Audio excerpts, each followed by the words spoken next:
ما بچه‌م 2 ساله بود وقت همون چقدر 1 ساله 1 ساله تا 2 ساله بود و خانه رو خریدگیم اونجا زندگی کردگیم. خانه‌ای که بعد مرگ شوهر به معرفت و پسر یگانه‌اش ماند به رضایت آنها فروختند. 12 سال است برای گرفتن خانه میراثی در دادگاه میکوبد. خانه را ایوار میرن طرز گام میزنه که زن اویله دار نیست ایده نه فرزند داره نه اویله داره. خانه را میگیرن به نام چون نه طرز میگذرونن دعوینوس میده گویا که ما زندگی کردگی نیستیم در خانه هیچ کس نیست چون سرداری میکنن خیلی خانه را دست ما میکشن میگیرن. معرفت برادر شوهرش را به قلابی متهم میسازد. ادعایی که این جانب قبول ندارد. میگوید بعد مرگ برادرش یک همدیهه‌شان به نزد آنها آمده گفته است برادر مرحومش از او قرضدار است. او دام خاطی گاب زنه رفتن اونم فرد خاطی میرا سوجاتورا گفت ما خاصداره 2 سال دیگه ایدم بیام اونم داییدم از زبون خاچا بگیرم زبون خاچا گرفتم فرد کارمارا داویر دوست گرفت در اصل داویر است فامیل مرا فروختای و 2 سال دیگه داو کردم رفتم گفتم نجوا خونه اونم نیز داشتو فروختایی. سال 2015 دادگاه سینا حکم برآورد که به معرفت مرادова 146,000 سومانی بپردازند. نه پول را دیدند و نه خانه را.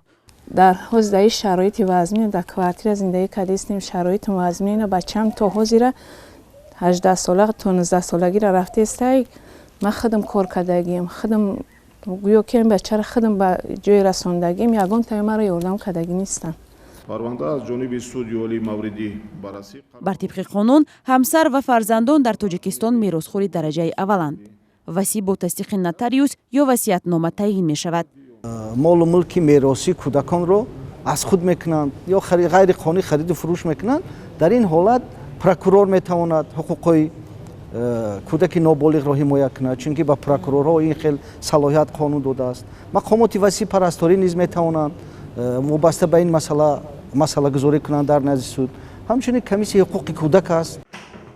تقسیم میراث در تاجیکستان موضوع بحث برانگیز است. به قول جامعه شناسان در مورد میراثخواران نیز برخورد یکسان نیست. پسرها بر دخترها امتیاز دارند گرچند قانون به آنها حقوقی برابر داده است. همین مرد سالاری ما که مثلا من حاضر برای دخترچه مثال آوردم میتونستم اونجا اون پسرچه را بگویم لیکن دخترچه را میگویند که ها این مرد نیست این خانه پدر ما یک وقتی یک داماد بمیماند. بسیار حالت‌های میشد که همین های زده میرونن از همونجا. عثمان جان عبداللهیف فرزند معرفت مرادова میگوید برای خانه‌ای که حق حلالش بود تا آخر مبارزه میبرد. اگر امو خانه‌ای که از پدرم برای من میراث مونده است اگر حاضر میبرد ما مثلا در کوارتیر نمیشتیم همون در اونجا زندگی میکنیم روز چی میبردیم روز ما نمیبردیم. با مبارزه های خود این مادر و پسر به جای میرسند یا نه داور وقت است. عزم آنها بعد 12 سال به خوشبختی رسیدن است. آن هم از حق خود بهره‌ور شدند از اجاره نشینی رهیدن به خانه خود کوچیدن است.